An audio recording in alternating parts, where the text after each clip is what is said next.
Hello everyone, very good morning to all of you. आप सभी का एग्ज़ाम हंट में एक बार फिर से बहुत बहुत स्वागत है। तो फ्रेंड्स, सबसे पहले आप लोग ये बताइए कि आप सभी कैसे हैं और आप सभी की तैयारी कैसी चल रही है। और आज की सीरीज़ को स्टार्ट करने से पहले हम पिछले वीडियो में जो हमने आपको प्रश्न दिया था उसके उत्तर के साथ आज की सीरीज़ को स्टार्ट करते हैं। तो चलिए देखते हैं कि पिछले वीडियो का जो प्रश्न था उसका उत्तर क्या होगा। तो कल का जो प्रश्न था आपके लिए वो है कि मार्च 2021 में उत्तर प्रदेश सरकार ने किस वर्ष तक यूपी में हर गरीब के पास अपना घर होने की घोषणा की है। ए 2021, बी 2022, सी 2023 या फिर डी 2024। तो इनमें से किस वर्ष तक यूपी में हर गरीब के पास अपना एक घर होने की घोषणा की गई है। तो इसका राइट आंसर था ऑप्शन नंबर बी 2022 तक। ठीक है, चलिए अब आज की सीरीज को स्टार्ट करते हैं। किस मंत्रालय ने आयुर्वेद पर्व का आयोजन किया है। ए गृह मंत्रालय ने, बी संस्कृति मंत्रालय ने, सी आयुष मंत्रालय ने या फिर डी शिक्षा मंत्रालय ने। तो इनमें से आपको बताना है कि इसका कौन सा राइट आंसर होगा फ्रेंड। जी हाँ, इसका राइट आंसर है ऑप्शन नंबर सी आयुष मंत्रालय ने। आइए हम इसके बारे में जानते हैं। तो आयुष मंत्रालय के सहयोग से प्रचलित जीवन शैली से संबंधित बीमारियों के लिए मुख्य उपचार के रूप में आयुर्वेद को बढ़ावा देने के लिए विनोवा सेवा प्रतिष्ठान ने 3 दिवसीय आयुर्वेद पर्व का सफलतापूर्वक आयोजन किया है। ठीक है, ये इसी से आयुष मंत्रालय के सहयोग के बारे में हमें ये पता चलती है कि कैसे वो जीवन शैली में संबंधित बीमारियों के लिए मुख्य उपचार के लिए यह सफलतापूर्वक आयोजन किया गया है। ठीक है, ये आप देख सकते हैं, ये मिनिस्ट्री ऑफ आयुष का ये साइन है और ये ग्लोबल आयुर्वेदा फेस्टिवल का। अब हम बढ़ते हैं नेक्स्ट क्वेश्चन की ओर। तो हमारा नेक्स्ट क्वेश्चन है कि पुस्तक नेम्स ऑफ द वुमेन किसने लिखी है। ए रुक्मिणी सिंह ने, बी केथल शर्मा ने, सी केन जेम ने या फिर डी जीत थाइल ने। तो इनमें से आपको बताना है कि इसका कौन सा इसका राइट आंसर होगा। जी हाँ फ्रेंड्स, इसका राइट आंसर है ऑप्शन नंबर डी जीत थाइल ने। जीत थाइल ने ही नेम्स ऑफ द वुमेन पुस्तक लिखी है। ठीक है, ये जो जीत थाइल थे इन्होंने क्या किया था, नेम ऑफ द वुमेन्स नामक एक पुस्तक लिखी। इस पुस्तक में उन महिलाओं का उल्लेख किया गया है जिनकी भूमिकाएं गॉस्पेल में दबा दी गई और कम कर दी गई या फिर मिटा दी गई। तो उनके बारे में जो पुस्तक लिखी उसने किसे लिखा था, तो जीत थाइल ने लिखा। अब बढ़ते हैं अपने नेक्स्ट क्वेश्चन की ओर। तो हमारा नेक्स्ट क्वेश्चन है कि केंद्र सरकार ने किस बैंक में 14,500 करोड़ रुपए की पूंजी निवेश की घोषणा की है। A Central Bank of India, B India Indian Overseas Bank, C Bank of India, D UCO Bank या फिर ई उपयुक्त सभी में। तो आपको बताना है कि इसमें से कौन सा इसका राइट आंसर होगा। जी हाँ फ्रेंड्स, का राइट आंसर है ऑप्शन नंबर ई उपयुक्त सभी में। तो ये क्या, उपयुक्त सभी में सरकार ने 2020-21 में 4 राज्य स्वामित्व वाले उधारदाताओं जैसे कि central Bank of India, Indian Overseas bank, bank of India और यूको बैंक में 1450 करोड़ रुपए का निवेश करने की घोषणा की है। तो यहाँ तक इसके बारे में यहीं तक था फ्रेंड्स। अब बढ़ते हैं नेक्स्ट क्वेश्चन की ओर।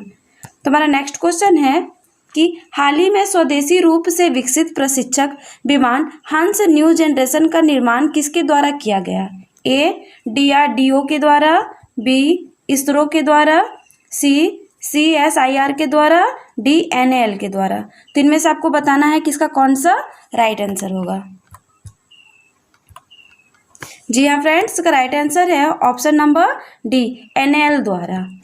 वैज्ञानिक तथा औद्योगिक अनुसंधान परिषद की बेंगलुरु स्थित नेशनल एरोस्पेस लेबोरेटरी ने 2 सीटों वाला प्रशिक्षक विमान हंस न्यू जनरेशन विकसित किया है और स्वदेश में ही विकसित यह विमान अत्याधुनिक सुविधाओं से लैस है। इंदिरा गांधी राष्ट्रीय उड़ान अकादमी ने नेशनल एरोस्पेस लेबोरेटरी के साथ ऐसे 5 विमान खरीदने हेतु एक समझौता किया है।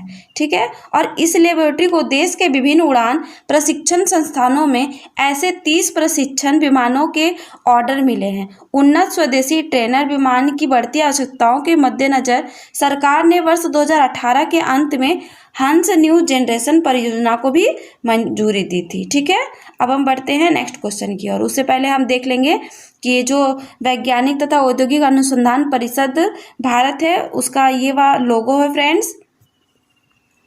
और ये जो हंस परियोजना, ठीक है। अब हम बढ़ते हैं नेक्स्ट क्वेश्चन की ओर। तो 31 मार्च 2021 को भारतीय सेना ने 132 साल की सेवा के बाद अपने सैन्य फार्मों को बंद कर दिया है। भारत में पहला सैन्य फार्म कहाँ बनाया गया था? ए नई दिल्ली, बी इलाहाबाद, सी आनंद, डी रीवा। तो इनमें से आपको बताना है कि इसमें से कौन सा इसका राइट आंसर होगा। तो जी हाँ फ्रेंड्स, इसका राइट आंसर है ऑप्शन नंबर बी इलाहाबाद। आइए अब हम इसके बारे में जानकारी लेते हैं। तो 31 मार्च 2021 को भारतीय सेना ने 132 साल की सेवा के बाद अपने सैन्य फार्म को बंद कर दिया। सैन्य फार्म की स्थापना ब्रिटिश सरकार ने सैनिकों को गाय के दूध की आपूर्ति के उद्देश्य से की गई थी। सैन्य फार्म को बंद कर दिया गया तथा संगठन के लिए सेवा प्रदान करना जारी रखने के लिए मंत्रालय के भीतर फार्म के सभी अधिकारियों और श्रमिकों को फिर से नियुक्त किया गया है। वर्ष 2012 में क्वार्टर मास्टर जनरल शाखा ने सैन्य फार्म बंद करने की सिफारिश की थी। इसके बाद दिसंबर 2016 में पुनः लेफ्टिनेंट जनरल डीवी शेखावतकर समिति ने भी इसको बंद करने का सुझाव दिया था। ठीक है, तो ये थी इसके बारे में छोटी इंफॉर्मेशन थी। अब हम बढ़ते हैं नेक्स्ट क्वेश्चन की ओर। तो मेरा नेक्स्ट क्वेश्चन है, 2 हरित ऊर्जा कुशल शहर बनाने वाला देश का पहला राज्य कौन सा है? ए हिमाचल प्रदेश, बी बिहार, सी उत्तराखंड, डी तमिलनाडु। 3-4 ऑप्शंस में आपको बताना है कि इसका कौन सा राइट आंसर है। जी हाँ फ्रेंड्स, इसका राइट आंसर है ऑप्शन नंबर बी बिहार। अब देखते हैं इसके बारे में। तो आपको पता ही होगा कि बिहार के जो सीएम है वो नीतीश कुमार है और यहाँ के राज्यपाल फागू चौहान। बिहार देश का पहला राज्य होगा जहाँ 2 महत्वपूर्ण शहरों को 24 घंटे हरित ऊर्जा की आपूर्ति होगी और राजगीर और बोधगया को पूर्ण रूप से हरित ऊर्जा कुशल शहर बनाया गया है। ठीक है, अब हम बढ़ते हैं नेक्स्ट क्वेश्चन की ओर। तो हमारा नेक्स्ट क्वेश्चन है, ओडिशा राज्य सरकार ने महेंद्रगिरी को राज्य के दूसरे बायोस्फीयर रिजर्व के रूप में प्रस्तावित किया है। राज्य का पहला बायोस्फीयर रिजर्व कौन सा है? ए नंदनकानन, बी भितरकनिका, सी सिमलीपाल, डी करलापट। 3-4 ऑप्शंस में आपको बताना है कि कौन सा इसका राइट आंसर है। जी हाँ फ्रेंड्स, का राइट आंसर है ऑप्शन नंबर सी सिमलीपाल। तो देखते हैं अब हम इसके बारे में। तो ओडिशा राज्य सरकार ने महेंद्रगिरी को राज्य के दूसरे बायोस्फीयर रिजर्व के रूप में प्रस्तावित किया है। यह राज्य के गजपति जिले के एक पर्वत है जो 1501 मीटर की ऊंचाई पर स्थित है और महेंद्रगिरी राज्य की दूसरी सबसे ऊंची चोटी भी है। किस राज्य की दूसरी सबसे ऊंची चोटी है? तो ओडिशा की। ठीक है, राज्य के प्रस्तावित दूसरे बायोस्फीयर रिजर्व महेंद्रगिरी का क्षेत्रफल लगभग 4,70,955 हेक्टेयर है और यह पूर्वी घाट में गजपति एवं गजम जिलों तक फैला हुआ है। ठीक है फ्रेंड्स, अब इसको देखेंगे। तो यही है सिमलीपाल और यही फैला हुआ है कहाँ तक? तो ये फैला हुआ है पूर्वी घाट के गजपति एवं गजल जिलों तक। ठीक है, और आपको तो पता ही होगा फ्रेंड्स, ये प्रस्तावित किया गया किसके द्वारा? तो ओडिशा राज्य सरकार के द्वारा। ठीक है, अब हम बढ़ते हैं नेक्स्ट क्वेश्चन की ओर। तो हमारा नेक्स्ट क्वेश्चन है कि हाल ही में किस राज्य में होने वाली राष्ट्रीय जूनियर हॉकी चैंपियनशिप को स्थगित कर दिया गया है? ए झारखंड, बी गोवा, सी बिहार, डी राजस्थान। 3-4 में आपको बताना है कि कौन सा इसका राइट आंसर होगा। तो जी हाँ फ्रेंड्स, का राइट आंसर है option number A Jharkhand. Jharkhand की राजधानी कहाँ है? तो रांची है। यहाँ के जो मुख्यमंत्री है वो हेमंत सोरेन है और यहाँ के जो राज्यपाल द्रौपदी मुर्मू। लोकसभा में 14 सीटें हैं, राज्यसभा में 6 और विधानसभा में 81 सीटें हैं। और यहाँ पे कौन कौन से नेशनल पार्क फेमस है? तो यहाँ पे बेतला नेशनल पार्क फेमस है, दलमा वन्यजीव अभ्यारण्य फेमस है, हजारीबाग वन्यजीव अभ्यारण्य फेमस है, उधवा झील पक्षी अभ्यारण्य फेमस है, सिंहभूम हाथी रिजर्व अभ्यारण्य भी फेमस है और प्लास ब्रांड बनाने की घोषणा झारखंड राज्य ने की है। ठीक है, ये झारखंड के मुख्यमंत्री हेमंत सोरेन जी हैं। ठीक है, अब हम बढ़ते हैं नेक्स्ट क्वेश्चन की ओर। तो हमारा नेक्स्ट क्वेश्चन है कि किस राज्य के मुख्यमंत्री ने सूरत में दांडी यात्रा में भाग लिया है? ए उत्तर प्रदेश, बी मध्य प्रदेश, सी राजस्थान, डी छत्तीसगढ़। तो इसमें से आपको बताना है कि कौन सा इसका राइट आंसर है। जी हाँ फ्रेंड्स, राइट आंसर है option number B Madhya Pradesh. Madhya Pradesh की मुख्यमंत्री ने सूरत में दांडी यात्रा में भाग लिया है। ठीक है, अब हम बढ़ते हैं इसके बारे में थोड़ी बहुत जानकारी लेते हैं। तो ये मध्य प्रदेश की राजधानी कहाँ है? तो भोपाल है। और सीएम यहाँ के कौन है? तो शिवराज सिंह चौहान है। गवर्नर आनंदीबेन पटेल। राज्यसभा में 11 सीटें हैं, लोकसभा में 29 और विधानसभा में 230 सीटें हैं। राजकीय नृत्य क्या है? राई है। राजकीय फसल सोयाबीन है। और राज्य सरकार ने गायों के संरक्षण के लिए गो कैबिनेट के गठन का फैसला लिया है। राज्य ने ग्रामीण सड़क विक्रेता योजना शुरू की है। और यहाँ ये भी हुआ है कि राज्य ने पोषित परिवार सुपोषित प्रदेश अभियान की शुरुआत भी की है। और राज्य ने 2000 नए गो आश्रयों का निर्माण कराने की घोषणा भी की है। तो ये थी मध्य प्रदेश के बारे में बहुत ही इम्पोर्टेंट इन्फॉर्मेशन। अब हम बढ़ते हैं नेक्स्ट क्वेश्चन की ओर। तो हमारा नेक्स्ट क्वेश्चन है कि किस देश ने अपने बहुराष्ट्रीय वायुसेना युद्धाभ्यास एसेज मीट 2021 की घोषणा की है? A Japan, B America, C Bharat, D Pakistan. तो इसमें से आपको बताना है कि किस देश ने अपने बहुराष्ट्रीय वायुसेना युद्धाभ्यास एसेज मीट 2021 की घोषणा की है। जी हाँ फ्रेंड्स, का राइट आंसर है ऑप्शन नंबर डी पाकिस्तान ने। अब देखते हैं इसके बारे में। तो ये पाकिस्तान के बारे में तो आपको पता ही होगा कि इसकी राजधानी इस्लामाबाद है। और यहाँ की जो मुद्रा है वो पाकिस्तानी रुपया है। यहाँ के प्रधानमंत्री इमरान खान, राष्ट्रपति आरिफ अलवी हैं। और इंग्लैंड की क्रिकेट टीम 16 साल के बाद पहली बार 2021 में पाकिस्तान के दौर में जाने वाली है। पाकिस्तान और चीन के बीच शाहीन हवाई युद्धाभ्यास आयोजित किया गया है।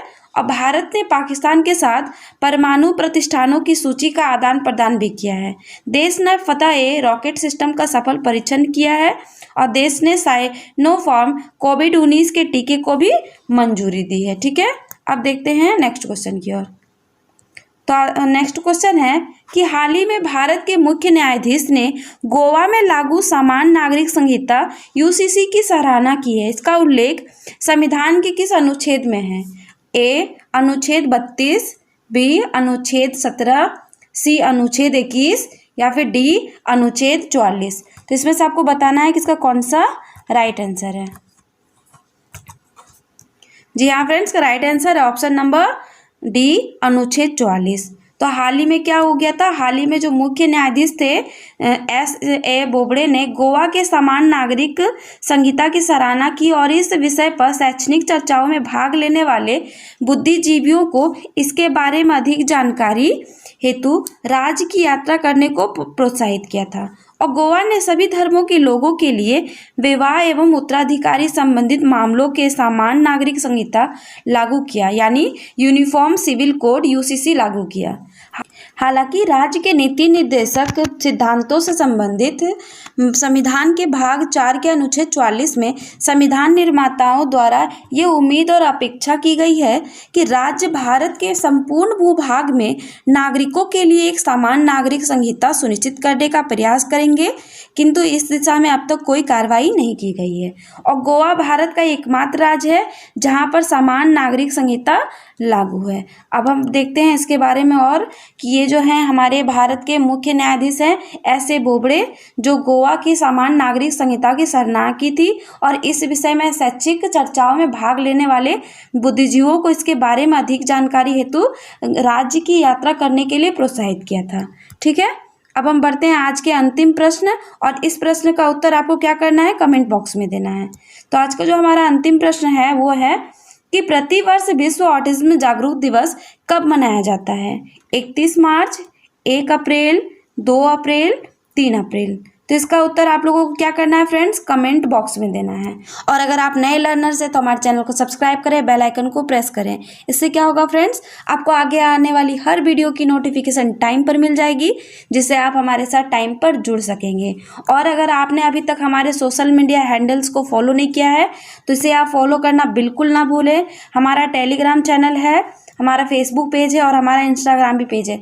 इन तीनों प्लेटफॉर्म से भी आप जुड़ सकते हैं और इनसे जुड़ने के लिए इनकी लिंक डिस्क्रिप्शन बॉक्स में दी गई है फ्रेंड्स, जिसके द्वारा आप यहाँ से जुड़ सकते हैं। और यहाँ पर आपको हैंड रिटन नोट्स प्रोवाइड कराए जाएंगे और क्लास की PDF भी आपको यहाँ पे टाइमली प्रोवाइड कराई जाएगी, जिससे आप अगर आप नोट्स नहीं बना पा रहे हैं फ्रेंड्स, तो आप यहाँ से PDF डाउनलोड कर सकते हैं और PDF के थ्रू आप पढ़ाई कर सकते हैं और अपनी तैयारी और भी ज़्यादा बेहतर कर सकते हैं। तो फ्रेंड्स, आपको कैसा लगा आज का सीरीज, कैसी लगी आज की वीडियो, इसका फीडबैक ज़रूर दें। Thank you friends, thank you for watching.